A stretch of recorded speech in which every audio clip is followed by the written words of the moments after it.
അപ്പോൾ നമുക്ക് ആദ്യം തന്നെ ചാർട്ടിംഗ് എന്ന് പറഞ്ഞൊരു വെബ്സൈറ്റിലോട്ടാണ് പോകേണ്ടത്. നിങ്ങൾക്കറിയായിരിക്കും, ഞാൻ എൻ്റെ ഡാഷ്ബോർഡിലായിട്ട് ഒത്തിരി സ്ക്രീനർ ഞാൻ പണ്ട് തൊട്ടേ ഇതിൽ സേവ് ചെയ്ത് വെച്ചിട്ടുണ്ട്. അതിൽ നമുക്കിന്ന് സെലക്ട് ചെയ്യേണ്ട സ്ക്രീനർ എന്ന് വെച്ച് കഴിഞ്ഞാൽ 50 EMA ക്രോസിംഗ് 200 EMA എന്ന് പറയുന്നൊരു സ്ക്രീനറാണ്.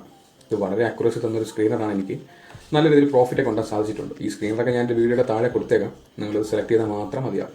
പിന്നെ ഇതിൻ്റെ ഒരു പ്രത്യേകത എന്തെന്ന് വെച്ച് കഴിഞ്ഞാൽ ഈ സ്ക്രീനറിൽ ഒരു 10 സ്റ്റോക്കിനകത്തേ കാണത്തുള്ളൂ. അപ്പോൾ നമുക്ക് ഒരുപാട് കുത്തി ഇരുന്നുകൊണ്ട് സെലക്ട് ചെയ്ത് ചാർട്ട് നോക്കേണ്ട ആവശ്യവും വരുന്നില്ല. നല്ല അക്യുറസിയുള്ള ഒരു 5-6 സ്റ്റോക്കൊക്കെ ഇതിൽ ഉറപ്പായിട്ട് കാണും. ഇതാ കണ്ടില്ലേ, ഇപ്പോൾ ഈ ഒരു സ്റ്റോക്കിൽ 200 മൂവിങ് ആവറേജ് ക്രോസ് ചെയ്ത് കയറിയിട്ടുണ്ട്. അടുത്ത സ്റ്റോക്കിൽ നമുക്ക് നോക്കാൻ നേരത്ത് തൻല എന്ന് പറയുന്ന സ്റ്റോക്കാണ്. കണ്ടില്ലേ, 200 മൂവിങ് ആവറേജ് ക്രോസ് ചെയ്തിട്ട് അവിടെ ഒരു സപ്പോർട്ട് എടുത്ത് നിൽപ്പുണ്ട്. അപ്പോൾ നല്ല രീതിയിൽ മുകളിലോട്ട് പോകാൻ സാധ്യതയുണ്ട്. ഈ ഒരു സ്റ്റോക്ക് നല്ലൊരു സ്റ്റോക്കാണ്, പക്ഷെ നമ്മൾ ഒഴിവാക്കുന്നു. കാരണം ഈ സ്റ്റോക്ക് ഒത്തിരി മുകളിലോട്ട് കയറിയിട്ടുണ്ട്. അപ്പോൾ ചെറിയൊരു റീടെസ്റ്റിന് താഴെ വരാൻ സാധ്യതയുണ്ട്. അപ്പോൾ അവിടെ ആ റീടെസ്റ്റ് വരുമ്പോൾ ബൈ ചെയ്യുന്നതായിരിക്കും നല്ലത്. ഇപ്പം നമുക്ക് ഒരു ബൈയിങ് ഓപ്പർച്യൂണിറ്റി ഇതിൽ കാണുന്നില്ല, അതുകൊണ്ട് നമുക്കിത് ക്യാൻസൽ ചെയ്യാം. അടുത്ത സ്റ്റോക്ക് നമുക്ക് നോക്കാം. ഷിമാറു എന്ന് പറയുന്നൊരു സ്റ്റോക്കാണ്. ഇത് കണ്ടില്ലേ, ഇത് 200 മൂവിങ് അവർ നല്ല രീതിയിൽ സപ്പോർട്ട് എടുത്തിട്ട് ഒരു റീടെസ്റ്റ് എടുത്തപ്പോൾ നിൽപ്പുണ്ട്.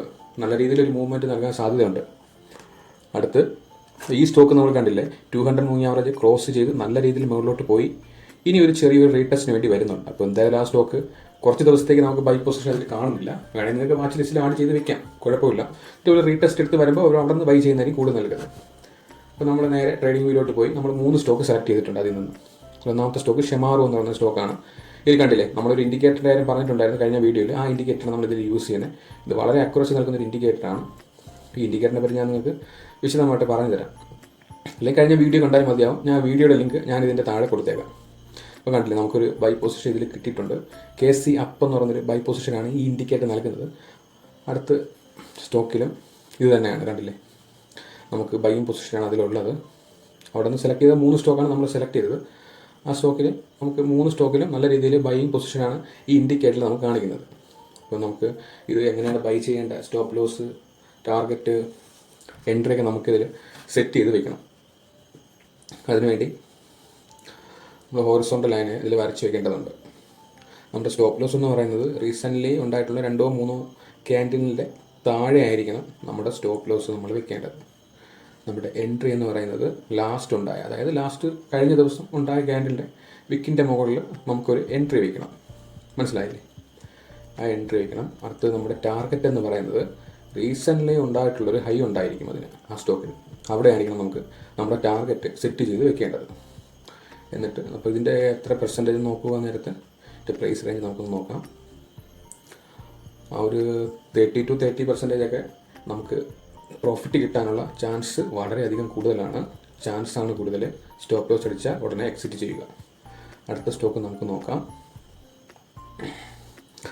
ഇതിനെല്ലാത്തിനും ഓരോ റൂൾസ് ഉണ്ട്, അത് ഞാൻ നിങ്ങൾക്ക് പറഞ്ഞു തരാം.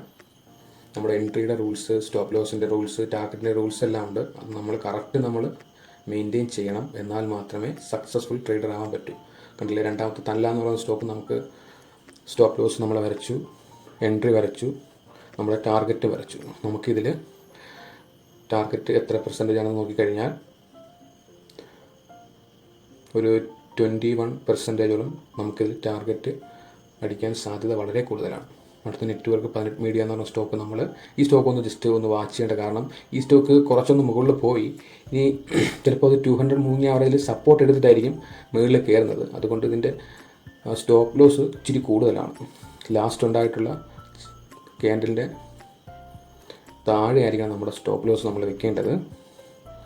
നമ്മുടെ അതായത് ഈ സ്റ്റോക്ക് ആൾറെഡി താഴെ 200 മൂവിങ് ആവറേജ് താഴെ വന്നിട്ടായിരിക്കും മുകളിലോട്ട് പോകുന്നത്. അതായത് ഒരു 10 പോയിൻ്റ് താഴെ വന്നിട്ട് മുകളിലോട്ട് കയറാനാണ് ചാൻസ്. പക്ഷേ നമ്മുടെ എൻട്രി എന്ന് പറയുമ്പോൾ ഇപ്പം ഉണ്ടായിട്ടുള്ള ഒരു ക്യാൻഡിലിൻ്റെ നമ്മുടെ ടാർഗറ്റ് അത് നമുക്ക് സെറ്റ് ചെയ്യാം. നമ്മുടെ ടാർഗറ്റ് അടുത്ത എൻട്രി ലാസ്റ്റ് ഉണ്ടായിട്ടുള്ള ക്യാൻഡിലിൻ്റെ മുകളിലാണ്, ആ വിക്കിൻ്റെ പുറത്താണ് നമ്മുടെ എൻട്രി വരുന്നത്. അപ്പോൾ നമുക്കിതൊരു 30% ഒക്കെ നമുക്ക് പ്രോഫിറ്റ് കിട്ടാൻ ചാൻസ് ഉണ്ട്. അപ്പം ഞാൻ പറഞ്ഞതുപോലെ ചെറിയൊരു റീടെസ്റ്റ് വരാൻ സാധ്യത, ഒരു 10 പോയിൻ്റ് റീടെസ്റ്റ് വരാൻ സാധ്യതയുണ്ട്. അതൊന്ന് വാച്ച് ചെയ്യുക നിങ്ങൾ. മനസ്സിലായില്ലേ? ഇപ്പം നമുക്ക് നമ്മുടെ ആ ഒരു ഇൻഡിക്കേറ്ററിനെ നമുക്കൊന്ന് വാച്ച് ചെയ്ത് നോക്കാം. ഞാൻ കഴിഞ്ഞ വീഡിയോയിൽ പറഞ്ഞ ഇൻഡിക്കേറ്ററിൻ്റെ ഒരു അക്യുറസി നമുക്ക് നോക്കാം. കണ്ടില്ല, ആ ഇൻഡിക്കേറ്ററിൽ KC അപ്പ് എന്ന് പറയുന്നൊരു ലെവൽ വന്നു കഴിഞ്ഞാൽ ആ സ്റ്റോക്ക് കണ്ടില്ലേ 12% മുകളിൽ പോയിട്ടുണ്ട് ആ സ്റ്റോക്ക്. മനസ്സിലായില്ലേ? അടുത്ത് ഒരു സിഗ്നൽ ഉണ്ടായിട്ട് ആ സ്റ്റോക്ക് ഇവിടെ നിന്ന് കണ്ടില്ലേ 61% ആ സ്റ്റോക്ക് മുകളിൽ പോയിട്ട് നമുക്ക് അത്രയൊന്നും പോകണമെന്നില്ല. നമുക്കൊരു 20% പോലെ കിട്ടിയാൽ നമുക്കതിൽ എക്സിറ്റ് ചെയ്ത് പോകാമെന്നുള്ളതേ ഉള്ളൂ. അടുത്തൊരു സിഗ്നൽ വന്നതിന് ശേഷം ആ സ്റ്റോക്ക് 54% പോയിട്ടുണ്ട്. കണ്ടില്ലേ? ഈ ഒരു ചെറിയ ഒരു കാലയളവിൽ, അതായത് കുറച്ച് പീരീഡിൽ തന്നെ നമുക്ക് ആ ഒരു സിഗ്നൽ വന്നു കഴിഞ്ഞാൽ നമുക്ക് എങ്ങനെ പോയാലും ഒരു 10% നമുക്ക് പ്രോഫിറ്റ് കിട്ടും. മനസ്സിലായില്ലേ? ആ ഒരു സിഗ്നലിന് ശേഷം 10% പ്രോഫിറ്റെങ്കിലും നമുക്കതിൽ കിട്ടും. കണ്ടില്ലേ? അടുത്ത ആ ഒരു ഇൻഡിക്കേറ്ററിൻ്റെ പെർസെൻറ്റേജ് എന്ന് പറയുന്നത് കണ്ടില്ലേ 77% പ്രോഫിറ്റ് അതിൽ വന്നിട്ടുണ്ട്. ഇത് വളരെ അടിപൊളി ഒരു ഇൻഡിക്കേറ്ററാണ്. നിങ്ങൾ ആ ഇൻഡിക്കേറ്ററിൻ്റെ വീഡിയോ ഞാൻ കഴിഞ്ഞ വീഡിയോയിൽ ഞാൻ വ്യക്തമായിട്ട് പറഞ്ഞിട്ടുണ്ട് ഏതാണ് ഇൻഡിക്കേറ്റർ എന്നൊക്കെ. നിങ്ങളത് അതിൽ പോയി നോക്കിയാൽ കാണാൻ പറ്റും. ഇൻഡിക്കേറ്ററിൻ്റെ പേര് ഞാൻ ആ വീഡിയോയിൽ കൊടുത്തിട്ടുണ്ട്. അതിൻ്റെ താഴെ വീഡിയോയുടെ ഡിസ്ക്രിപ്ഷനിൽ അതിൻ്റെ പേരും കൊടുത്തിട്ടുണ്ട്. അതൊന്ന് കോപ്പി ചെയ്ത് ജസ്റ്റ് നിങ്ങൾ ട്രേഡിംഗ് വ്യൂവിൽ സെർച്ച് ചെയ്താൽ മതിയാവും. അത്രേ ഉള്ളൂ. പിന്നെ അടുത്ത ഒരു സിഗ്നൽ വന്നതിന് ശേഷം ആ ഒരു സ്റ്റോക്ക് 31% പോയിട്ടുണ്ട്. അപ്പോൾ അതൊരു അടിപൊളി ഇൻഡിക്കേറ്ററാണ്. എല്ലാവരും ആഡ് ചെയ്യുക. ഇനി നമുക്ക് എൻട്രി എടുക്കുന്നതിന് ഒരു റൂൾസ് ഉണ്ട്. ആ റൂൾസ് കൂടി എല്ലാവരും കറക്റ്റ് പാലിക്കുക. ഒന്നാമത്തെ റൂൾസ് എന്ന് വെച്ചാൽ നമ്മുടെ എൻട്രി നമ്മൾ വരച്ച് വെച്ചിട്ടുണ്ട്. അതിന് മുകളിലാണ് ആ ഒരു സ്റ്റോക്കിൽ നാളത്തെ ക്യാൻഡിൽ ഓപ്പൺ ആകുന്നെങ്കിൽ മാത്രമേ നമുക്ക് ആ ഒരു സ്റ്റോക്കിൽ ബൈ ചെയ്യുവാനുള്ള സാധ്യതയുള്ളൂ. അതിനു പകരം അതിന് താഴോട്ടാണ് ആ ഒരു സ്റ്റോക്കിലെ ക്യാൻഡിൽ നാളെ വരുന്നതെങ്കിൽ നമുക്കവിടെ എൻട്രി ഇല്ല. മനസ്സിലായില്ലേ?